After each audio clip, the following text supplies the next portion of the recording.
9 বছরের বালক দাঁড়ায় বলে, বাদশা যদি অনুমতি দেন আমি আপনার প্রশ্নের জবাব দিব।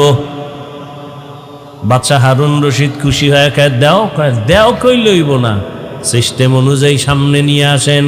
বাদশা হারুন রশিদ তিনি একদিন রাস্তার রাজপ্রাসাদে অনেক বড় বড় আলেমরে দাওয়াত দিলেন। ওলামায়ে কেরামের কাফেলা চলে আসলেন হারুন রশিদের রাজপ্রাসাদে, সুন্দর মেহমানের আপ্যায়নের ব্যবস্থা করলেন। ওলামায়ে কেরাম আপ্যায়িত হলেন, সব খাইয়া লইয়া রাজপ্রাসাদে বসছেন। তো আলেমগু জিগায়, এই হুজুরেরা কেমন খাইলেন? আলহামদুলিল্লাহ। মেহমানদারি ঠিকঠাক হয়েছে? বলে আলহামদুলিল্লাহ। তো আপনাদের ডাকছি, জিগাইবেন না কেন ডাকছি? জি বাদশাহ মহারাজ, কেন ডাকছেন? কয় বেশি আমার একটা জিনিস জানার জন্য ডাকছি। কি? আমাকে আপনারা সমস্ত আলেমরা বলবেন, আজকে আমাকে ফতোয়া দিয়া যাবেন। আমি বাদশাহ হারুন রশিদ, আপনারা চিনেন তো? কাহা চিনি। আমাকে বলেন আমি জান্নাতি নাকি আমি জাহান্নামী, বাস এটার ফতোয়া দিয়া যাবেন, আর কিছু না। সব উলামায়ে কেরামে এক আওয়াজ দিলেন, কে জান্নাতি কে জাহান্নামী দুনিয়ার কোন আলেমের বলার ক্ষমতা নাই। হ্যাঁ এতটুকু বলা যাবে, আপনি ভালো কাজ করেন তো জান্নাতের পথে আছেন, জান্নাতি বলা যাবে না। আপনি অন্যায় করেন বলা যাবে জাহান্নামের পথে আছেন, কিন্তু জাহান্নামী বলা যাবে না। বাদশাহ হারুন রশিদ মজাক করে, কথা আপনাকে খাওয়াই হইল কি? যেই পরিমাণ খাওয়াই না, একটা লাইন তো কইরে দিবেন। জান্নাতিও বলতে পারবেন না, জাহান্নামীও বলতে পারবেন না, তা আমি আপনাকে খাওয়াইয়া লাভ হইল কি? দুঃখ, সমাধান পেলাম না। বিদায় দিবেন ভাব। ঠিক এমন সময় উলামায়ে কেরামের মজলিসে একেবারে পেছন থেকে 9 বছরের একটা বালক দাঁড়ায় গেল। বালক দাঁড়ায় বলে, বাদশা বেয়াদবি যদি ক্ষমা করে দেন আপনার প্রশ্নের জবাবটা আমি দিব। 9 বছরের বালক দাঁড়ায় বলে, বাদশা যদি অনুমতি দেন আমি আপনার প্রশ্নের জবাব দিব। বাদশা হারুন রশিদ খুশি হয়ে কয় দেও কই লইব না, সিস্টেম অনুযায়ী সামনে নিয়ে আসেন। উজিরে আজম তাড়াতাড়ি বাচ্চাটাকে সামনে আনো। 9 বছরের বালক দাঁড়ায় কয়, বাদশা প্রশ্নটা আবার করেন। প্রশ্ন হলো আমি হারুন রশিদ জান্নাতি না জাহান্নামী? বাচ্চা 9 বছরের বালক কয়, জবাব দেওয়ার আগে আমার কথা আছে। বলো কি? কয় যে প্রশ্ন করে সে বড় না যে জবাব দেয় সে বড়? বাদশা হারুন রশিদ কয়, জবাব দেনেওয়ালা তো খানিকটা বড়। কয় বেয়াদবি মাফ কইরা আমারে সিংহাসনে বসায় আপনি নিচে আসেন। বাদশা হারুন রশিদ তো বেয়াদব না, দুনিয়াদার সম্রাট না, সে তো আখেরাত মুখী একজন বাদশা। যখনই বলছে ওজিরে আজম রে কয় তাড়াতাড়ি বাচ্চাটাকে সিংহাসনে আনো, নিচে বিছানা দাও, আমি নিচে বসবো। 9 বছরের বালকের সিংহাসনে বসাইয়া বাদশা হারুন রশিদ নিচে গিয়া বসলেন। এবার বাচ্চা 9 বছরের বালক সিংহাসনে বইয়াই ডাক দিয়ে কয়, রে বাদশা বেয়াদবি মাফ করবেন। প্রথম আমি আপনাকে বলবো, কোরআনের এলেম থাকলে তো সম্মান এমনই হয়। বুঝেননি কিছু? 9 বছরের বালক প্রথম ইনজেকশন দিয়ে দিল। কোরআনের এলেম থাকলে তো সম্মান এমনই হয়। এত বড় নামি দামি বাদশা নিচে বসিয়া 9 বছরের বালকের সিংহাসনে বসাইছে। চেহারায় বসে নাই, আল্লাহর দেওয়া এলেমের বরকতে এখানে বসা হয়েছে। এলমেরা এজাজু করদান বেহিসাব, খলকেরা দাদান জওয়াবে বাসওয়াব, হক না দারত দোস্তে খলকা জারেনা, নিস্তে ই খসলত একে দিনদারেরা। সম্মান কে দেয়? আল্লাহর দেওয়া সম্মান কত দামি জানো? চেয়ারম্যানের চেয়ারের মেয়াদ শেষ, এমপির মেয়াদ শেষ, মন্ত্রীর মেয়াদ শেষ, কিন্তু কোরআনওয়ালাদের চেয়ারের কোনো মেয়াদই নাই। আমাকে মেয়াদ কত? 5 বছর, 20 বছর, মেয়াদই নেই। আর শেষ কিসের? টাকা দিয়া সম্মান যদি কিনো, প্রথমে ফুলের মালা, ফাইনালে জুতার মালা। আর আমার আল্লাহ যদি সম্মান দেয়, দুনিয়ায় বাদশাহ, পরকালেও বাদশাহ। यहाँ हम सब मुसाफिर दिल ना लगा,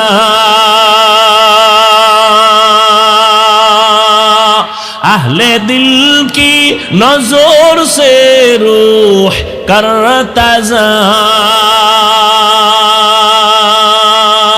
यहाँ हम सब मुसाफिर दिल ना लगा, अहले दिल की नजर से रूह करता जा,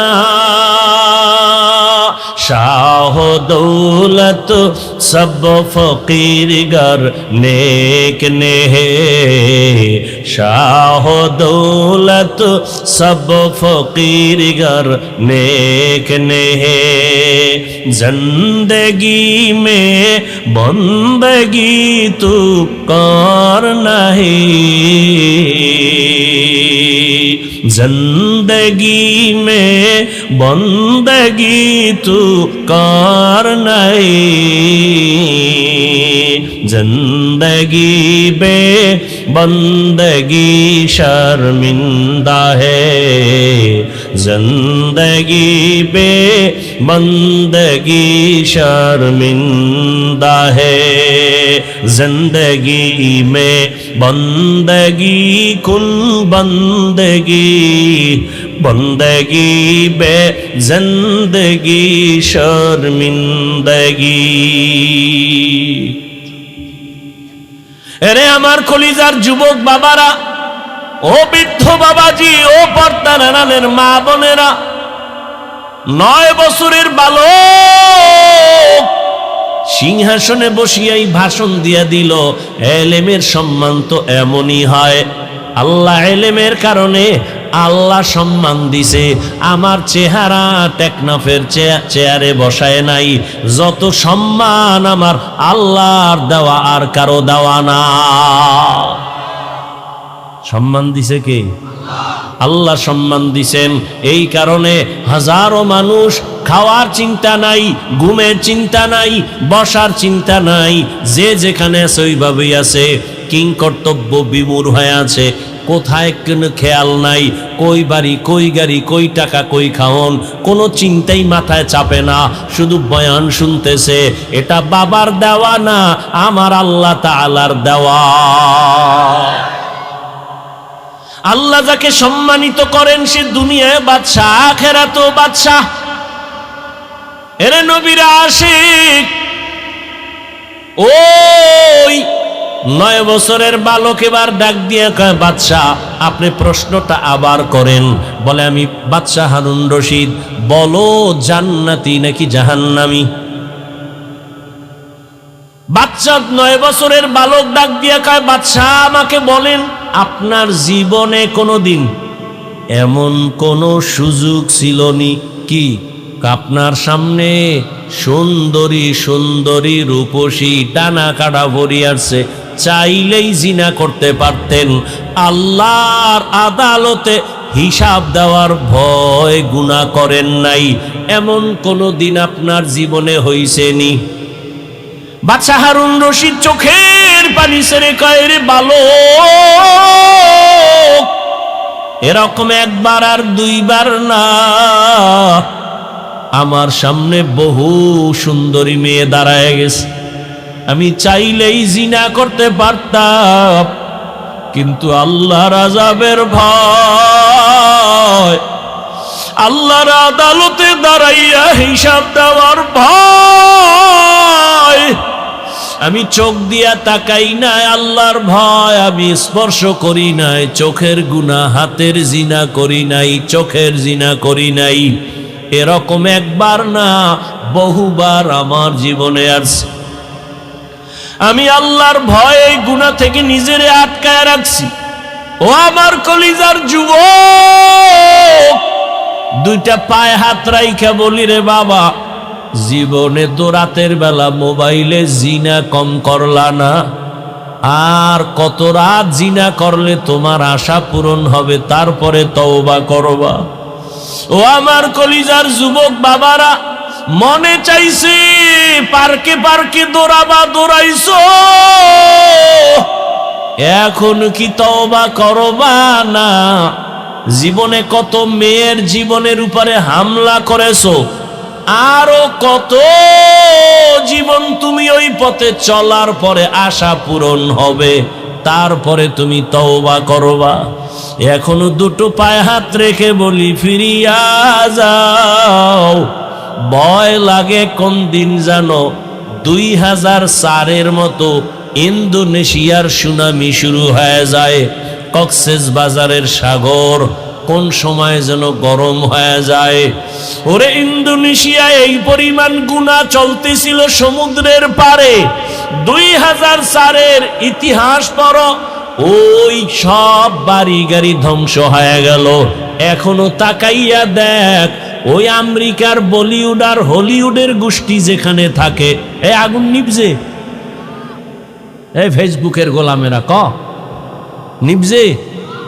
আল্লাহ দেখাইতেছে যে আমেরিকার আঙ্গুলের ইশারায় গোটা দুনিয়া চলে।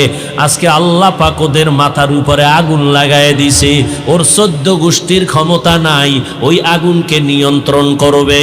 ও আল্লাহর বান্দারা, আমার তো ভয় লাগে, আল্লাহর কসম করে বলি, আমি দিল থেকে বলি, কক্সেস বাজারে যখনই ঢুকি আমার ভয়। আল্লাহ যদি একটু ইশারা দিয়ে দেয় এই সমুদ্র গরম হয়ে যা, ঘুমের মধ্যে দেখবি কক্সবাজার জেলা সুদ্ধা সাগরের তলে চলে যাবে। শরীয়তপুরের নড়িয়া থানার মানুষ ঘুমায় রইছে, ওই নদী আইসা বাড়ি সুদ্ধা পানির তলে, মানুষ ছিল ঘুমের ভেতরে, সব চলে গেল, গ্রামকে গ্রাম পানির নিচে চলে গেল। ও যুবক, ও বৃদ্ধ বাবাজি, ও পর্দার আড়ালের মা, একটা ঘরের মধ্যে 4টা-5টা রুম, এক রুমে ছেলে ঘুমায়, আর এক রুমে মাইয়া ঘুমায়, আর এক রুমে বাপ মা ঘুমায়। প্রত্যেকটা রুমে রুমে মোবাইলের জেনা চলে, মাইয়াও মোবাইল দিয়া জেনা, সারা রাত কবিরা গুনাহ দেখে, ছেলেটাও তার রুমের মধ্যে কবিরা গুনাহ দেখে মোবাইল দিয়া, ওদিকে তার মা বাবাও মোবাইল চালায়। মনে হয় যেন এত গুনাহ চলতেছে ঘরে ঘরে, ঘুমের মধ্যে ঠাডা পড়বে, ঘুম থেকে উঠা দেখবে তার চেহারাটা বানর হয়ে গেছে। এই গজব কেন আসে না? মুহাম্মদের উম্মত হওয়ার কারণে আসে না। চিনলি না রে বাবা সেই রহমতের নবী আমার? বাদশা হারুন রশিদ কাঁদে আর কয়, বালক, আমি চাইলেই জিনা করতে পারতাম, কিন্তু আমি আল্লাহর আযাবের ভয়, একবার আর দুইবার না বহুবার আমি এই সুযোগ পাইয়াও গুনাহ করি নাই। 9 বছরের বালক ডাক দিয়া কয়, আমি চ্যালেঞ্জ দিয়া গেলাম, আপনি বিনা হিসাবে জান্নাতি। ওলামায়ে কেরাম সব দাঁড়ায় গেল, এই বালক, আমরা সব আলেম ওলামারা এই সিদ্ধান্ত দিতে পারি নাই কে জান্নাতি কে জাহান্নামী। 9 বছরের বালক, তুমি কেমনে বলেছো বাদশা হারুন রশিদ জান্নাতি? 9 বছরের বালক ডাক দিয়া কয়, থামো, আমি দলিল দিব, কোরআন শরীফ থেকে নাও, কোরআনের দলিল নাও। আল্লাহ কোরআনে ওয়াদা করেছেন, ওয়া আম্মা মান খাফা মাকামা রাব্বিহি ওয়া নাহান নাফসা আনিল হাওয়া ফাইন্নাল জান্নাতা হিয়াল মাওয়া। যারা আল্লাহর আদালতে হিসাবের ভয়ে গুনাহ থেকে নিজেকে বাঁচাইয়া রাখবে, আল্লাহ ওয়াদা করেন নিশ্চয়ই আমি তাকে জান্নাত দিব বিনা হিসাবে। আলেমরা চুপ হয়ে গেল। এবার খুঁজলো যে এই 9 বছরের বালক এ যে কথা বলছে, এখন তার কথায় মনে হয় আমরা এতগুলো আলেম তার সামনে দুর্বল, এই বাচ্চাটা মনে হয় সবল, সাধারণ কোনো বালক না। ইতিহাস নাও ছেলেটাকে খুঁজতে খুঁজতে খুঁজতে খুঁজতে ঠিকানা নিয়ে দেখে এটা সাধারণ কোনো বালক না, ভবিষ্যৎ জমানার ইমাম হবে ইমাম শাফিঈ রহমাতুল্লাহি আলাইহি। ও আমার পর্দার আড়ালের মা বোনেরা, ও আমার যুবক বাবারা, পাও দুইটা ধরিয়া বলি আর কত নামাজ ছাইরা মাওলার থেকে দূরে যাইবা? কোন দিন মরণ হবে জানা নাই। ইদানিং কালে যত লাশ দেখি সব যুবক আর সুস্থ মানুষ। গাড়ির নিচে যুবকের লাশ, পানির নিচে যুবকের লাশ, করোনার ভেতরে যুবকের লাশ, ছাত্র জনতার আন্দোলনে যুবকের লাশ, ঘুমের বিছানায় লাশ পড়ে আছে যুবকের। কয়দিন আর বাহাদুরি করবা? আমি আবারও বলছি, তুমি মাদ্রাসায় যাও আমি বলি নাই, পাঁচকল্লি লাগাও বলি নাই, তাবলিগে যাও বলি নাই, কওমি মাদ্রাসায় যাও বলি নাই। আমি বলছি তুমি স্কুলে পড়ো, আলহামদুলিল্লাহ দোয়া করে গেলাম। তুমি কলেজে পড়ো, পড়ো, চাকরি করো, ব্যবসা করো, তুমি ইঞ্জিনিয়ার হও, ব্যবসায়ী হও, চাকরিজীবী হও, ডাক্তার হও, দাবি আমার একটা, বেয়াদব হইবা না। মা বাবারে কষ্ট দিয়া বরদোয়া নিও না, কপাল পুড়ে যাবে। শিক্ষকের সাথে বেয়াদবি করে কষ্ট দিয়া বরদোয়া নিও না, জীবন নষ্ট হয়ে যাবে। বহু শিক্ষিত ছেলেদের দেখি রাস্তায় ল্যাংটা ঘুরে পাগল হইয়া ইংলিশে কথা কয়, আরবিতে কথা কয়। পাগল আবার ইংলিশ কয় কেন? ভেবে দেখলাম না আসলে এটা পাগল হওয়ার আগে ভালো ছাত্র ছিল, বেয়াদবি করার কারণে বরদোয়া লাগছে তো পাগল হয়ে গেছে। এরকম নাই? ও আল্লাহর বান্দারা, এবার একটু চোখ বুলাইয়া দেখো, তোমার মতো যুবক জীবনে মাদ্রাসায় পড়ে নাই, আলিফ বা তাও শিখে নাই, স্কুলে পড়ে, কলেজে পড়ে, চাকরি করে, ব্যবসা করে, তোমার মতো যুবক 5 ওয়াক্ত নামাজ পড়ে নেওয়ালা আসেনি? তোমার পায়ে হাত বিবেকের প্রশ্ন করো, তুমি কেন পারো না? আমি বলে গেলাম অবশ্যই তোমার কপালে কারো অভিশাপ লাগছে, কারণ তোমার মতো যুবক র্যাব, আর্মি, পুলিশ, বিডিআরের চাকরি করে, নামাজ পড়ে, তুমি কেন পারো না? তোমার মতো যুবক নদীর মধ্যে মাছ ধরে, নামাজ ছাড়ে না, রাস্তায় গাড়ি চালায়, নামাজ ছাড়ে না, বলো তুমি কেন পারো না? অবশ্যই তোমার কপালে অভিশাপ লাগছে, কারো বরদোয়া লাগছে, না হয় এই রকম পোড়া কপাল হইতে পারো না। তোমার মতো যুবক ডাক্তার, প্রফেসর, ইঞ্জিনিয়ার, 5 বেলার নামাজি অভাব নাই, তুমি কেন পারবা না রে বাবা? ও পর্দার আড়ালের আম্মা জানেরা, আপনাদের কারণেই তো সন্তান ভালো হওয়ার আশা করা যায়, কারণ গাছ ভালো হলে ফল ভালো হবে, মা বাবার আদর্শ ভালো হলে সন্তান ভালো হবে। এই দুনিয়ায় যত ভালো সন্তান আছে মায়ের অবদানের কারণে। এরে আম্মা জান, এ কারণেই তো আপনাদের সম্মান। আপনারা নবীদের মায়ের মতো মা, সাহাবায়ে কেরামদের মায়ের মতো মা, আপনারা খাদিজা রাদিয়াল্লাহু আনহার মতো নারী, ফাতেমা রাদিয়াল্লাহু আনহার মতো দামি নারী, আয়েশা রাদিয়াল্লাহু আনহার মতো দামি নারী। এরে আম্মা জান, আপনার মতো কত মা বোনেরা এখনো আছে বেপরদায় চলে না, কখনো তারা নামাজ ছাড়ে না, কখনো স্বামীর মাল নষ্ট করে না, মোবাইলে সময় নষ্ট কোনো পারবেন না। এখনো সময় আছে, তওবা করেন, আর বেপরদায় চলবেন না, নামাজ ছাড়বেন না, স্বামীর মাল খেয়ানত করবেন না, মোবাইলে সময় নষ্ট করবেন না। সন্তানটাকে আদর্শ ডাক্তার বানাবেন, আদোবালা ইঞ্জিনিয়ার বানাবেন, আদোবালা প্রফেসর বানায় যাবেন, আপনার জীবনটাও ধন্য হয়ে যাবে। এখনো সময় আছে তওবা করার। ও আমার বাবাজিরা, যুবক বাবারা, এখনো সময় আছে, তওবা করো। মনে মনে আল্লাহকে বলো, হে আল্লাহ, জীবনে তো কম দাড়ি কাটি নাই, নামাজ কম সারি নাই, বেপরদায় কম চলি নাই, মানুষের ক্ষতি কম করি নাই, আজকে থেকে তওবা করলাম। মরিয়া গেলে যাব আর নামাজ ছাড়বো না, দাড়ি কাটবো না, বেপরদায় চলবো না, মা বাবার সাথে বেয়াদবি করবো না। শিক্ষকের দোয়া নিয়া, ওলামায়ে কেরামের পরামর্শ নিয়া, নবীজির আদর্শ মেনে জীবন চালাবো। তওবা করার মতো যদি নিয়ত হয়, মুনাফিকি যদি না থাকে, খাঁটি তওবার নিয়ত যাদের আছে, দুটো হাত আমার আল্লাহকে দেখায় দাও। আয় আল্লাহ, হাতগুলো কবুল করে নেন, তওবা কবুল করে নেন, তওবার উপরে মজবুত হইয়া চলার মতো তৌফিক দান করেন, আমিন। আল্লাহ হেদায়েত দান করুন। وأما من خاف مقام ربه ونهى النفس عن الهوى فإن الجنة هي المأوى।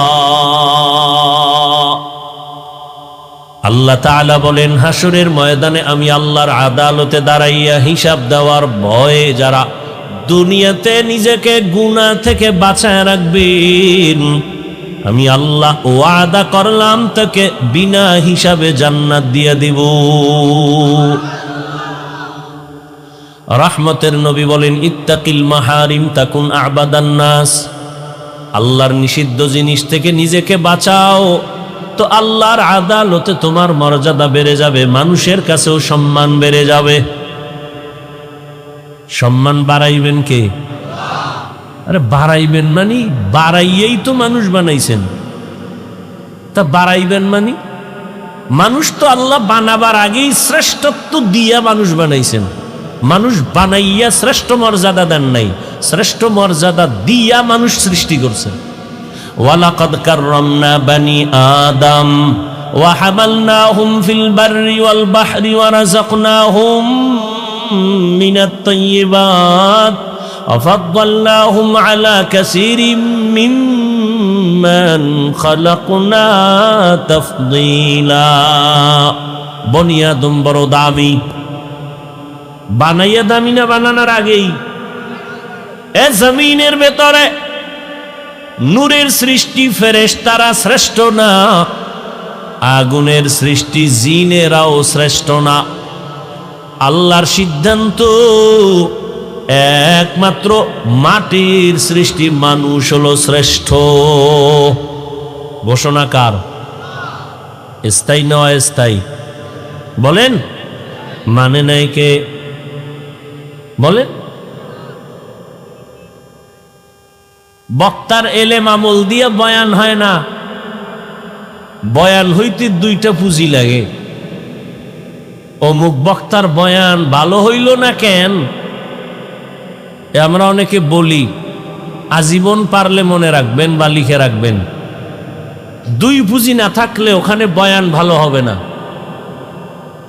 একটা পুঁজি বাতিনি আল্লাহর রহমত, আর একটা পুঁজি প্রকাশ্য জাহিরি শ্রোতাদের অন্তরের একনিষ্ঠ মোহাব্বত। এই দুই জিনিস যদি না থাকে বয়ান হয় না। যত বড় এলেমওয়ালা হোক, হেডমে বয়ান চলে না, আলোচনা চলে, বয়ান চলে না। কোন এক যুবকের পুলিশে দুইটা নিয়া এমন থানায় আটকায় দিছে, বেতের বাড়ি কান্দে না। আর এটা এমন এক মজলিস যেখানে আল্লাহর প্রিয় বান্দারা বয়ান করেন, আর 200 হাত দূরে বৈশা যুবক হাউ মাউ করে কান্না করে। ভাবো বিবেক দিয়া, এই যুবকটারে মারলো কে, কাঁদে কেন? এটা সেই প্যান্ডেল, এটা সেই মজলিস। অতএব এটা চারটিখানি কথা না, আলোচনা করা আর বয়ান করা এক না। আল্লাহ বুঝার তৌফিক দান করেন। নূরের সৃষ্টি ফেরেশতা শ্রেষ্ঠ না, আগুনের সৃষ্টি জিন শ্রেষ্ঠ না, একমাত্র মাটির সৃষ্টি মানুষ হলো শ্রেষ্ঠ। সিদ্ধান্ত কার? স্থায়ী নয় স্থায়ী? মানে নাই কে? ইবলিস মানে নাই। কেন? গায়ের জোরে কয় না, যুক্তির ব্যানারে মানে নাই। আল্লাহ বলেন, আমি মানুষকে সৃষ্টির শ্রেষ্ঠ মর্যাদা দিয়া বানাইছি। মানুষ এত দামি, জমিনের মধ্যে চলার মতো আমি রাস্তা করে দিয়েছি, পানির মধ্যে চলার মতো উত্তম ব্যবস্থা করে দিয়েছি। যেই লোহা পানির মধ্যে ছেড়ে দিলে নিচে যায়, ডুবে যায়, মানুষের মেধা খাটাইয়া ওই মানুষ ওই লোহা দিয়া স্টিমার বানাইয়া সমুদ্রের ভেতরে চলে, এক দেশ থেকে ভিন্ন দেশে যায়। আমি আল্লাহ এই মানুষের জন্য উত্তম খানার আয়োজন করেছি। গর্তের পিপিলিকার খানাও আমি দেই, উড়ন্ত পাখির পেটের খানাটাও আমি দেই, সমুদ্রের ভেতরে হাজারো কোটি কোটি কোটি ধরনের মাছ, এগুলোর খানাও আমি আল্লাহ দেই, জঙ্গলের প্রাণী আছে হাজার হাজারের খানাও আমি দেই, মানুষের খানাও আমি দেই। তবে মানুষের খানার মতো সুস্বাদু মজাদার পিওর হালাল খানা জমিনে আর কাউকে দেওয়া হয় না। মানুষ ভাত খাবা, চাল কাবারে দিয়ে দিছি যাতে ক্ষতি না হয়, রুটি খাবা, গমটা কাবারে ঢুকায় দিছি যাতে তোমার ক্ষতি না হয়, তুমি তরমুজ খাবা, কাবারে ঢুকায় দিছি, তুমি আপেল খাবা, কাবার করা, আমি আল্লাহ পাক গোশত খাবা, তাও কাবার দিয়ে দিছি, পশমের কাবার, সব খানা কাবার দিলাম। মাছগুলো খাইবা, সেখানেও কাবার লাগায় দিছি, কাবার ফালাইয়া এরপরে প্রসেসিং করে সুন্দর করে রান্না করো। আমি তোমাদের জন্য যে খানা দিলাম, এই সুন্দর খানায় কোনো ভেজাল নাই। যদি কোনো ভেজাল থেকে থাকে, বেঈমান মানুষ ভেজাল ঢুকাইছে, আমি আল্লাহ কোনো খানায় ভেজাল ঢুকাই নাই। নিমখারাম মানুষ, এজন্য আমি এক বয়ানে সেদিন বলেছি, পশুর এত ক্ষতি করে না, মানুষ হইয়া মানুষের যেই পরিমাণ ক্ষতি করে। একটা পশু, একটা কুত্তা তার বাচ্চার ক্ষতি করে না, একটা বিলাই তার জাতি বিলাইয়ের ক্ষতি করে না, একটা শিয়াল তার জাতি ভাই শিয়ালের ক্ষতি করে না, নদীর মধ্যে মাছের ক্ষতি করে না। কিন্তু মানুষ এত বড় নিমখারাম, মানুষ হইয়া মানুষের 24টা ঘন্টাই খালি ক্ষতির কল্পনা। ওরে মারা যায় কেমনে, ওর দোকানের লস কেমনে হবে, ওরে কেমনে সমাজে লজ্জা দেওয়া যায়, কি ঠিক নেই?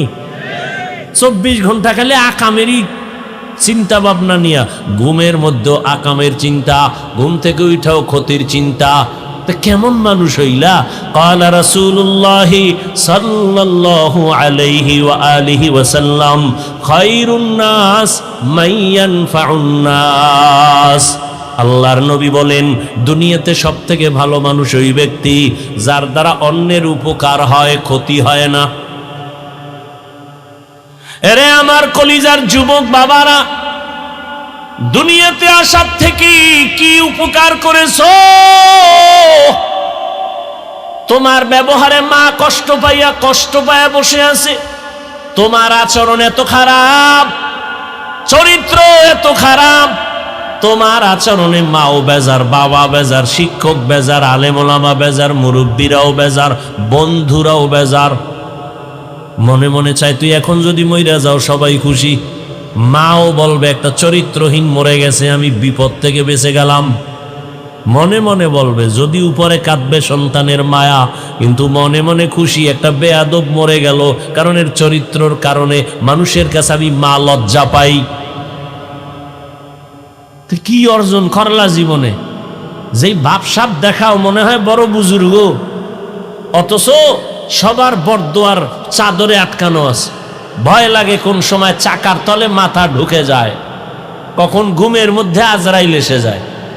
আল্লাহ হেদায়েতের দৌলত দান করেন। তো মানুষ বড় দামি,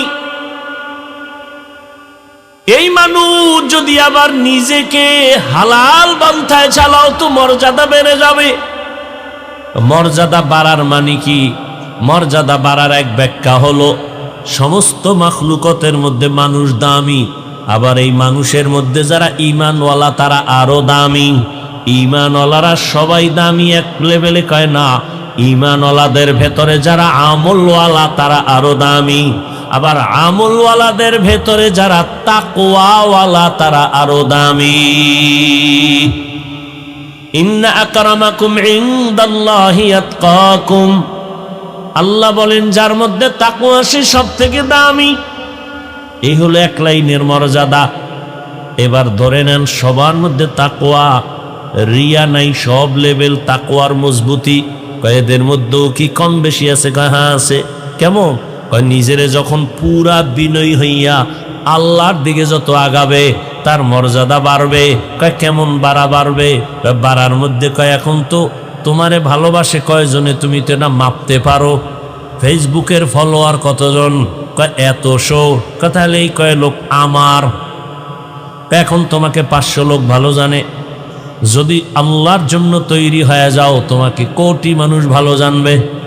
আরও যদি মজবুত হও তাকওয়ার উপরে তোমাকে 18 কোটি সবাই ভালো জানবে। এখন তোমাকে মুমিনেরা ভালো জানে, এরপরে আল্লাহ সম্মান বাড়াইলে বেঈমানেরাও ভালো জানবে। যদি আরো মজবুত হও এখন শুধু মানুষ ভালো জানে, এক পর্যায়ে জঙ্গলের প্রাণীরাও তোমাকে ভালো জানবে, মহব্বত করবে। তোমার কথায় এখন মানুষ উঠে আর বসে। মর্যাদা আল্লাহ বাড়াইলে তোমার কথায় জঙ্গলের বাঘ উঠবে আর বসবে, নদীর মাছ উঠবে আর বসবে। ইতিহাস আছে তো। তুমি অন্ধ, তুমি বধির, তুমি জানো না, তো তোমারে বুঝামু কেমনে? এক অন্ধ শুকায় যাইতেছে, একজনে কয় গাভীর দুধ খা, শরীর মোটা তাজা হবে। অন্ধ কয় আমি তো দুধ চিনি না, দুধ কেমন? কয় সাদা। কয় সাদা কেমন? কয় একটা প্রাণী আছে বক, বক আছে না, বকের মতো। কয় বকটা কেমন? কয় ধান কাটা কাশির মতো বাঁকা। কাশি কেমন? এবার হাত ধরে দেখাইছে, এই বাঁকা। অন্ধ লোকটা হাত দিয়ে ধরে দেখে এত বড় বাঁকা, এই দুধ আমি না খায় মরতে রাজি, তবে এই দুধ আমি খাবো না। দরকার নাই ভাই, আমারে দরকার নাই। তুমি অন্ধ, তুমি বধির, তোমাকে বুঝাবো কিভাবে যে এটাই শান্তির পথ? যদি বুঝদা, এই যে এখানে আমরা সবাই বসছি, আমি টুপিওয়ালা হই আর যাই হই, আমাকে পরিচয় তো আসল, আমরা মুসলমান। আপনার আমার আল্লাহ দুইজন না এক? আপনার আমার নবী, আপনার কোরআন আমার কোরআন, আপনাদের কাবা আমার কাবা, আপনাদের ধর্ম আমার ধর্ম, আপনাদের কালেমা আমার কালেমা। দুনিয়াতে আসছি সিস্টেম এক। বিদায়বেলা কাফনের সংখ্যা 3টা, তাও এক। মহিলাদের 5টা, এক। কালার হবে আলাদা। কি হবে? কি কালার? তা কালার নিয়েও কিলেখিলি চলে না? কে সাদা, কে কালো, কে সবুজ, এ নিয়েও কিলেখিলি।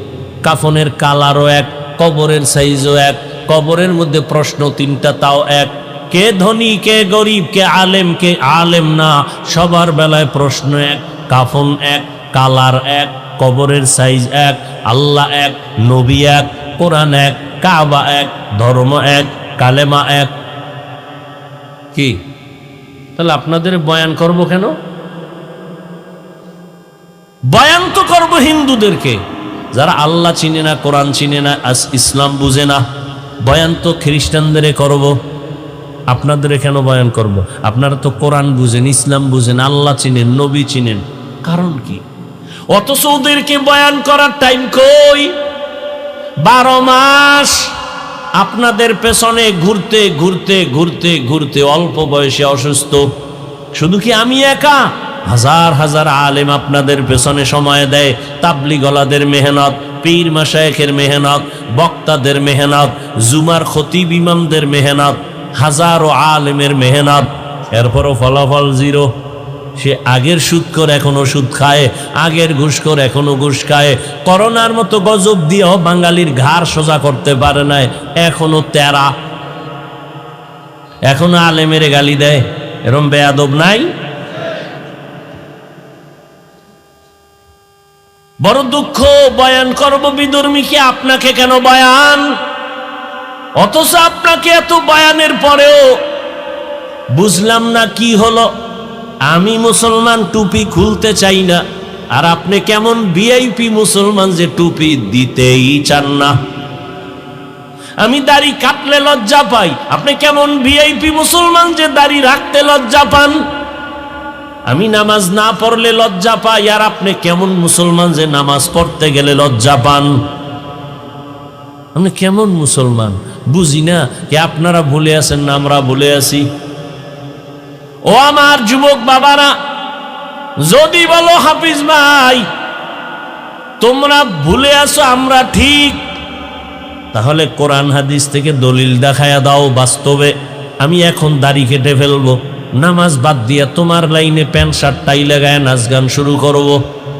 আর যদি বলো না না আপনারা ওলামায়ে কেরাম সঠিক লাইনে আছেন, আমরা শয়তানের ধোকায় পড়ে ভুলে আছি, তাহলে আমি বিনয়ের সাথে বলবো পা দুটো আগায় দাও।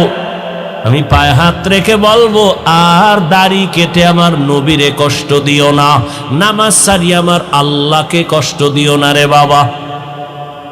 আমি যে তোমাদের সামনে কথা বলতেছি, ও আমার কলিজার যুবক, একবারও কিন্তু বলি নাই হুজুর হও, আমার মতো পাঁচকল্লি লাগাও। আমি কওমি মাদ্রাসার সন্তান, তুমিও কওমি মাদ্রাসায় যাও। আমি তাবলিগের লাইনের সন্তান, তুমি তাবলিগে যাও। আমি পীরের মুরিদ, তুমিও পীরের কাছে যাও, না হয় জাহান্নামে যাইবা। একবারও বলি নাই, বলবো না, ভয় নাই। তবে আমি কি বলবো শুনো, আল্লাহর আদালতে দাঁড়াইয়া হিসাব দেওয়ার ভয় অন্তরে জমা করে নিজেকে আদর্শওয়ালা বানাও।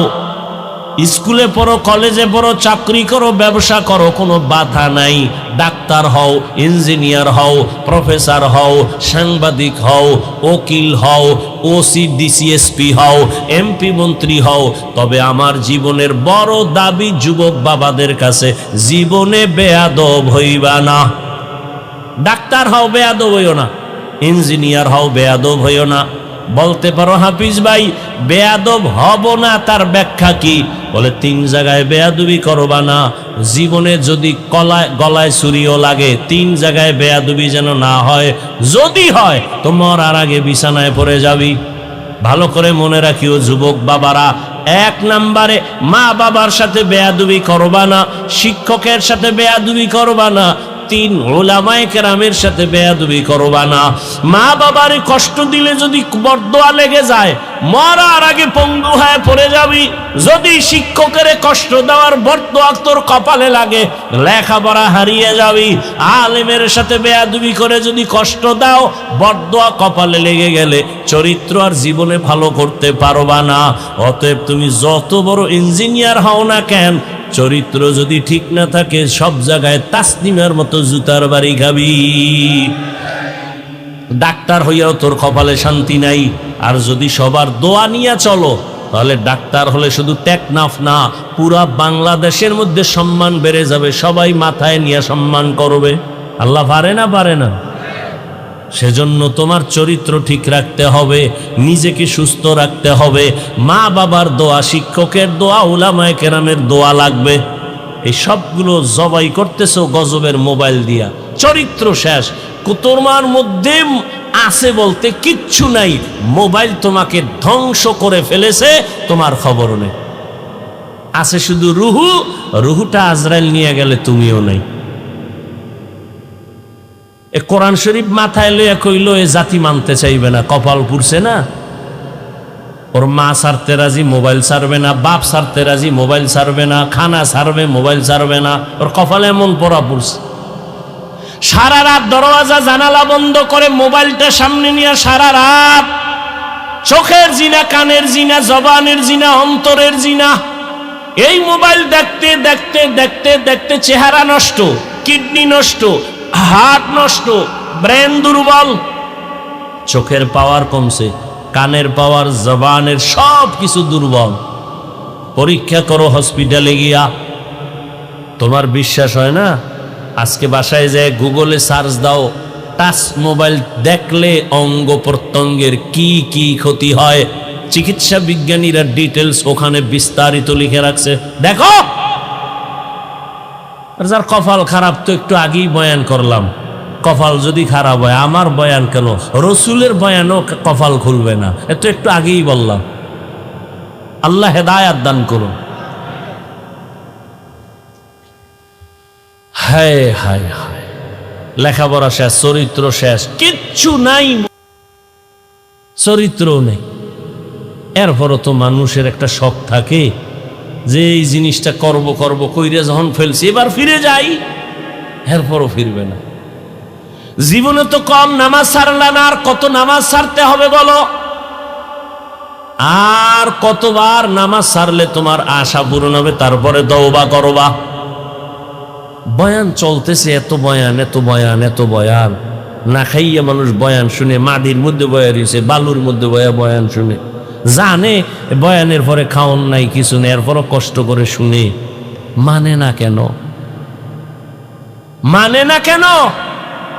জানে মিথ্যা কথা বলা হারাম, চুরি করা হারাম, ডাকাতি হারাম, নাচ দেখা হারাম, গান শোনা হারাম, অন্যের ক্ষতি করা হারাম, মা বাবার হক নষ্ট করা হারাম, ভাইয়ের হক নষ্ট করা হারাম, বোনের হক নষ্ট করা হারাম, প্রতিবেশীর হক নষ্ট করা হারাম, সব জানে। মানে না কেন? আল্লাহর আদালতে দাঁড়াইয়া হিসাব দেওয়ার ভয় নাই। এই একটাই সমস্যা। একটা সন্তান যখন মা বাবাকে ভয় করে, মা বাবার সামনে অন্যায় করে না, মাইরের ভয়। একটা ছাত্র যখন শিক্ষকের ভয় করে, শাস্তির ভয়, অন্যায় করে না। ঠিক আল্লাহর কোন বান্দা যদি আসলেই আল্লাহকে ভয় করে, ওই বান্দা গলায় ছুরি লাগাবে, দাড়ির মধ্যে অস্ত্র লাগাবে না। হর কে দারত খৌফে হক দর দিল মাদাম, জান্নাতুল মাওয়া দেহদ ও রামাকাম, জুজবা হক চি জে মখাজ ইনসোজা, ফজলে উ আমস্তে দর জুমলা জাহা। বাদশাহ হারুন রশিদের নাম শুনছেন? কথা বলেন না কেন? তার স্ত্রীর নাম কি? খবর নেই, দুনিয়া সব জানে। বাদশাহ হারুন রশিদ একদিকে বড় বুজুর্গ, অন্যদিকে রাষ্ট্রের পরিচালক, রাষ্ট্রেরও ইমাম, মসজিদের ইমাম। নেতা তো এমনই হওয়া উচিত, রাষ্ট্রেও ইমামতি করবে, নামাজেরও ইমামতি করবে। কি আমগর নেতা খাতা এরম নেই? এগো রাষ্ট্রবাদ দিয়ে ইমামতিতে দিলে দেখবেন সেজদার থেকে নাই। কি আল্লাহ হেদায়াত দান করুন। বাদশাহ হারুন রশিদের স্ত্রী জুবায়েদা খাতুন কোরআনের হাফেজা, 100 নারী তার কাজের মহিলা। এই 100 কাজের মহিলা সবাই কোরআনের হাফেজা। জুবায়েদা খাতুন নিয়ত করে ফেলল, ও পর্দার আড়ালের আম্মা জানেরা, জুবায়েদা খাতুন এত টাকাওয়ালা, সব পিছে ফেলে আমার আল্লাহকে ভুলেন নাই। আল্লাহর মুহাব্বত তার মূল চাবি। জুবায়েদা খাতুন সিদ্ধান্ত নিল, আমার পুরা বাড়ির মধ্যে 24 ঘন্টা যেন কোরআনের তেলাওয়াতের আওয়াজ হয়। তো 100 মহিলা কোরআনে হাফেজা ভাগ করে দিল, তুমি আধা ঘন্টা কোরআন পড়ো, এরপরে কাজে নামো। তুমি 20 মিনিট কোরআন পড়ো, তারপরে কাজে নামবা। এরপরে আর এক মহিলা, তুমি 20 মিনিট কোরআন পড়ো, তারপরে কাজে নামো। এমন ভাবে শিডিউল করে দিছে, 24টা ঘন্টা জুবায়েদা খাতুনের বাড়ি শুধু তেলাওয়াতের আওয়াজ। আমাদের আম্মাজানরা কি পরিমাণ করে, আমনেরা কি পরিমাণ করেন, আমরাই করি না। সারাটা বছর একটা খতম দিতে পারি না, কপাল কত খারাপ। অনেক কপাল পোড়ার ঘরে কোরআন শরীফ আছে, বছর বছর হয়ে গেল, জীবনে খুইলাও দেখে নাই ভেতরটা কেমন। ওদিকে আর এক দল আল্লাহর বান্দারা কাটা ঘায়ে লবণের ছিটা দিয়া কয়, কোরআনের অর্থ না যাই না পড়লে লাভ নাই। এমনিই তো নাচনেওয়ালা বুড়ি, আরো যদি পায় ঢোলের বাড়ি, এমনিই কোরআন পড়ে না, এখন সুযোগ আর একটা পাইছে, অর্থ না যাই না পড়লে লাভ নাই, ঘর থেকে কোরআন নামা, তাড়াতাড়ি দূরে সরা, এনি পারি নাই, বরদোয়া নিয়ে লাভ নাই, নামা ঘর থেকে। কি উপকারটা করছে? এই জন্য বললাম, ও টেকনাফের মুসলমান, ইসলামের ক্ষতি ইহুদি, খ্রিস্টান, হিন্দু, বৌদ্ধ কি করেছে? ইসলামের ক্ষতি আমার দেশে ইসলামওয়ালারা বেশি করেছে। প্রত্যেকটা পদে পদে ইসলামের ক্ষতি। হিন্দু করেনি, ইহুদি করেনি, খ্রিস্টান করেনি, বৌদ্ধরা করেনি, নামদারি মুসলমান মুনাফেকেরা করেছে, এখনো করতেছে। আমি আপনাদের পাও ধরে ধরে ধরে ধরে বুঝায় বুঝায় বয়ান করি, বেশি বেশি আমল করবেন। আর একদল আল্লাহর বান্দারা কয় বেশি আমল লাগে না। কই যাবেন আপনারা কোন তো? আমি আপনাদের পায়ে ধরে বলি আমল করেন। দুনিয়াতে যারা লাভবান হয়েছে শুধু মূল ডিউটি করে লাভবান হয় নাই, সবাই ওভার ডিউটি করে লাভবান হয়েছে। কি ডিউটি? Over duty. ঠিক আখেরাতের লাইনে যারা দামি হবে, মূল ডিউটি করে দামি হবে না, ওভার ডিউটি করার কারণে দামি হয়ে যাবে। 5 বেলার নামাজ পড়া মূল ডিউটি ফরজ, ইশরাক আউয়াবিন চাষ তাহাজ্জুদের নামাজ ওভার ডিউটি নফল। ফরজই পড়ে না, নফল দিয়ে কি করবে? শুনে রাখেন, বলে গেলাম। আপনারা না বেশি বেশি হাদিস কন, আমি হাদিস বলে যাই, লিখে রাখেন। কিয়ামতের ময়দানে ফরজ আমলের ত্রুটি পূরণ হবে নফলের আমল দিয়া। আপনি নফলই নাই তো কেমনে পূরণ করবেন ফরজের ঘাটতি? কোন ধান্দায় পড়ে আছেন আল্লাহই ভালো জানেন। রাসূলের স্পষ্ট হাদিস, দুনিয়াতে ফরজ আমল যা করি ত্রুটি যুক্ত, এগুলোর ঘাটতি পূরণ করতে লাগবে নফল আমল। নফলের খবর নাই। আল্লাহ হেদায়েত দান করুন। আপনি বলেন আমল লাগে না, আর আমি চ্যালেঞ্জ দিয়ে বয়ান করি সারা দেশে, আল্লাহ মানুষ বানাইছে নই আমল করার জন্য। আর আপনি কানে হেডফোন লাগায়া বয়ান শুনেন, হেডফোন লাগায়া লেকচার শুনেন, আমল লাগে না। আর আমি পাও ধরে সারা দেশে বয়ান করি, আল্লাহ মানুষ বানাইছেনি আমলের পরীক্ষার জন্য। শুনেন আয়াত, আল্লাযী খালাকাল মাউতা ওয়াল হায়াতা লিয়াবলুয়াকুম আইয়ুকুম আহসানু আমালা। আল্লাহ মানুষ বানাবার একমাত্র কারণ আল্লাহ পাক পরীক্ষা করে যাচাই করে দেখবে কারা উত্তম আমল করে। ফরজ আমলের ত্রুটিগুলো মুক্ত হবে নফল আমলের দ্বারা। রহমতের নবী আমার সারা রাত, আজকেও গাড়িতে বৈশা বৈশা রসুলের হাদিস দেখলাম, তাহাজ্জুদের ফজিলতের হাদিস দেখলাম। রহমতের নবীর ফরজ নামাজের থেকে সব থেকে লাগাতার একটা আমল ছিল তাহাজ্জুদের আমল। এটা দেখতে দেখতে পাইলাম, যদি নবী কোনো অসুস্থতার কারণে রাত্রে তাহাজ্জুদ পড়তে পারতেন না, জোহরের নামাজের আগে তাহাজ্জুদ পড়ে ফেলতেন, তাহাজ্জুদের কাজা করে ফেলতেন। আর আমনেরে কে ধান্দায় ফালায় খায় আমল লাগে না? আল্লাহ হেদায়েত দান করুন।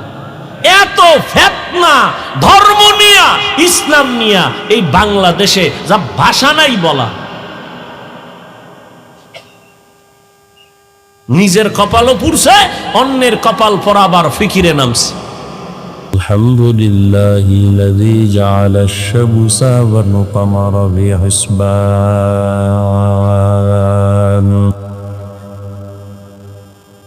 ওয়ান নাজমা ওয়াশ শাজারা ইয়াসজুদান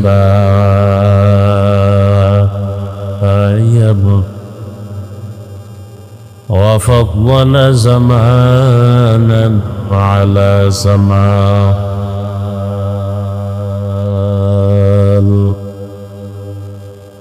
كما فضل مكانا على مكان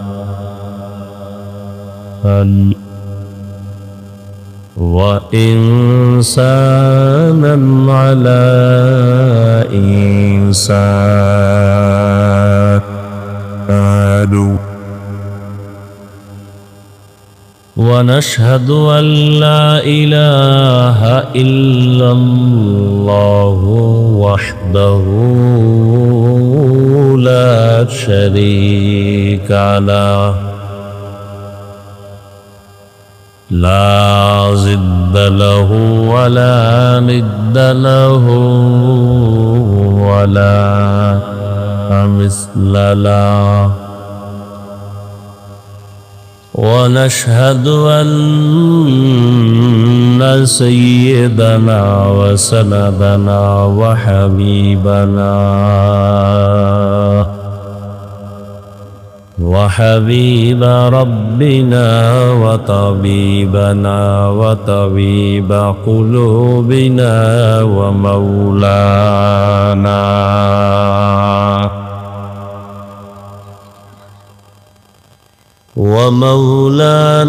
محمدا عبده ورسوله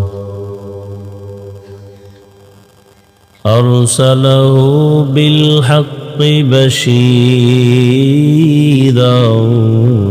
ونذيرا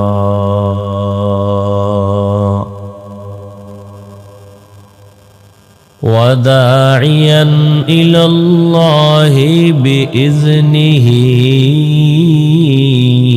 وسراجا منيرا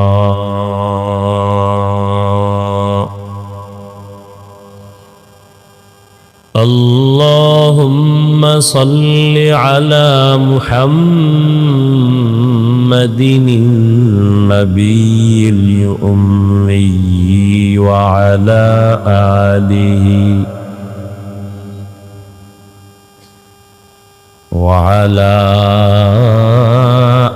آله وسلم تسليما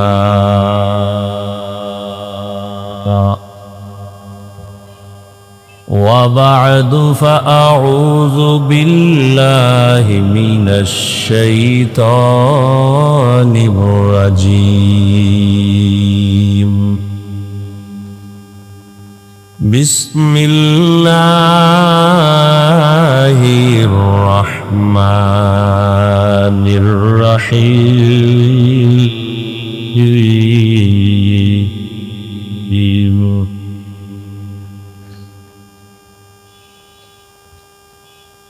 وأما من خاف مقام ربه ونهى النفس عن الهوى فإن الجنة هي المأوى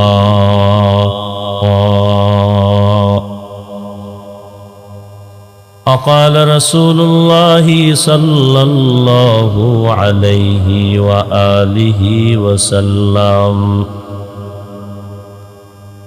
اتق المحارم تكن أعبد الناس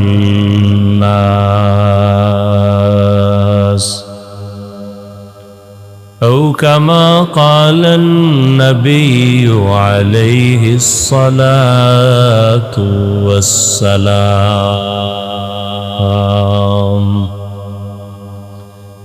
صدق الله مولانا العظيم صدق رسوله النبي الأمي الكريم ونحن على ذلك من الشاهدين والشاكرين والذاكرين والحمد لله رب العالمين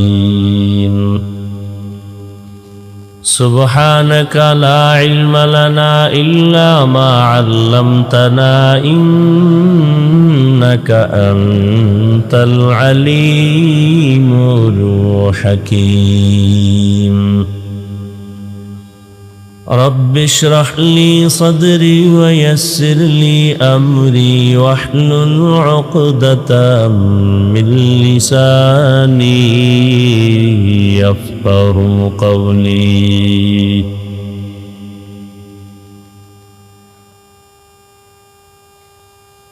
सूरज ने दिया अपनी शुआओं को ये पैगाम सूरज ने दिया अपनी शुआओं को ये पैगाम दुनिया है अजब चीज़ को भी सुबह को भी शाम दुनिया है अजब चीज़ को भी सुबह को भी शाम दुनिया में हो दुनिया का तलबगार नहीं हो, दुनिया में हो दुनिया का तलबगार नहीं हो, बाजार से गुजरो हो खरीदार नहीं हो, बाजार से गुजरो हो खरीदार नहीं हो। मकबूल है शाज़ है काबिल तो बहुत है, मकबूल है शाज़ है काबिल तो बहुत है, ऐना के मानिंदे तू नहीं दिल तो बहुत है, ऐना के मानिंदे तू नहीं दिल तो बहुत है। যাদের আয়োজনে আজকের এই প্রোগ্রাম, যে পরিষদ, যুবক, এলাকাবাসী প্রত্যেককেই আল্লাহ পাকে খেদমতের বরকতে দুনিয়াতে শান্তি, পরকালে চিরমুক্তির ব্যবস্থা করে নিন। গতকাল এবং আজ হযরত উলামায়ে কেরাম আলোচনা রেখেছেন, আপনারা আলোচনা শুনছেন। উলামায়ে কেরামের কথাগুলো সহি তরিকায় আমল করার তৌফিক দান করেন। উলামায়ে কেরামদের কথাগুলো সহি তরিকায় আমল করে চলার মতো তৌফিক আমাদেরকে দান করেন। উলামায়ে কেরামের ইজ্জতকে আল্লাহ বেশি বেশি বাড়ায় দেন। অন্যের জন্য দোয়া করলে রাসূলের হাদিস, এটা প্রথম নিজের কাজে কবুল হয়ে যায়। আপনারা দোয়া করতে এত পেরেশান কেন যে করবেন কিনা? অন্যের জন্য দোয়া বেশি বেশি করবেন তো আপনার কাজে বেশি লাগবে। অন্যের জানাজায় আপনি যাবেন, আপনার জানাজায় অনেক মানুষ আসবে। অন্যের উপকার করেন, আপনার উপকার চাওয়া লাগবে না, অটোমেটিক করার জন্য লোক তৈরি হয়ে যাবে। সহজ কথা। উলামায়ে কেরামের বিরুদ্ধে যারা লেখালেখি করে, ষড়যন্ত্র করে, আল্লাহ তাদের হেদায়েত দান করেন। যারা উলামায়ে কেরামের বিরোধিতা করে মূলত তারা ইসলামেরই দুশমন। তারা কিসের দুশমন? কেন? কিয়ামত পর্যন্ত জমিনে আর কোনোদিন নবীজি আসবেন কি? আপনাদের জানা মতে আসবেন? কক্সবাজারে মাঝে মাঝে আসবেন।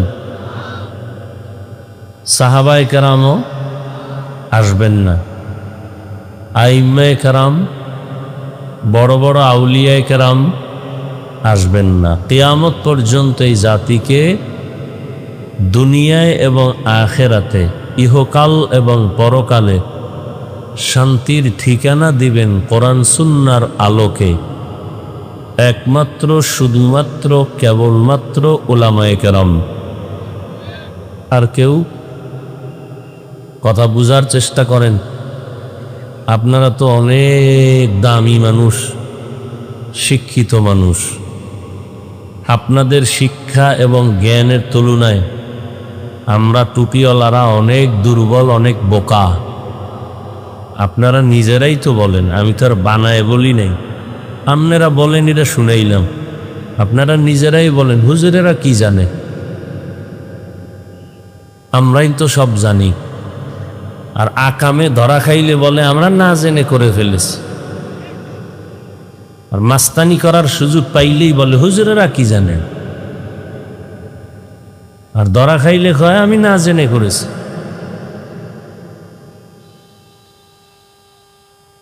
আল্লাহ হেদায়াত দান করুন।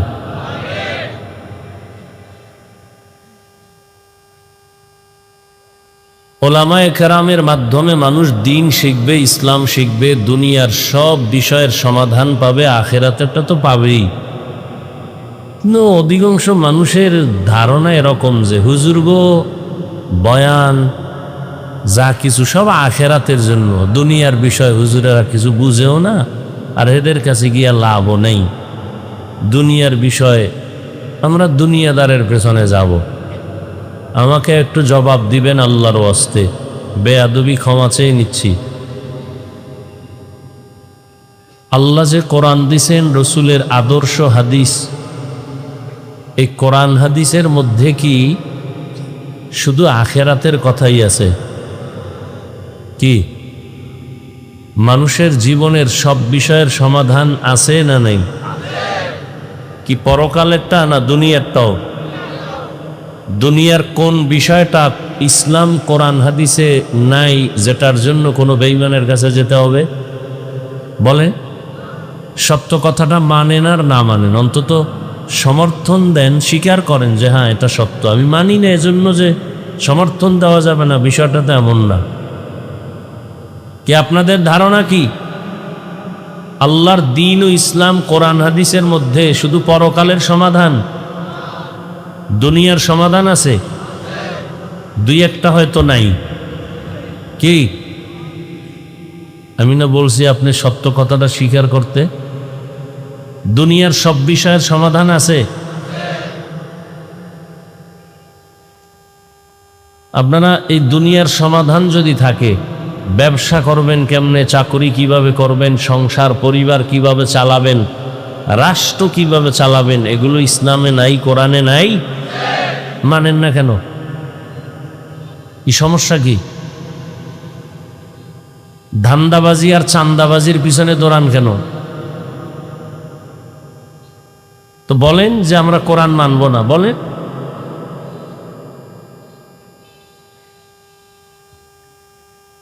কেন বলেন ইসলামে রাজনীতি নাই? কেন বলেন হুজুর ওয়াজ করেন, রাজনীতি করবেন না? আপনার থেকে ওয়াজ শিখতে হবে। হ্যাঁ, তাই বেয়াদবি কেন? গোটা দুনিয়াটাকে পরিচালনা করছেন সুলাইমান নবী, ঘটনা কোরআনে নাই? মিশরের অর্থমন্ত্রী ছিলেন ইউসুফ নবী, কোরআন শরীফে নাই? কেন বলেন ইসলামে রাজনীতি নাই? এই সাহস আপনাকে কে দিয়েছে? হ্যাঁ, আপনি যে চান্দাবাজি ধান্দাবাজি করেন, এটা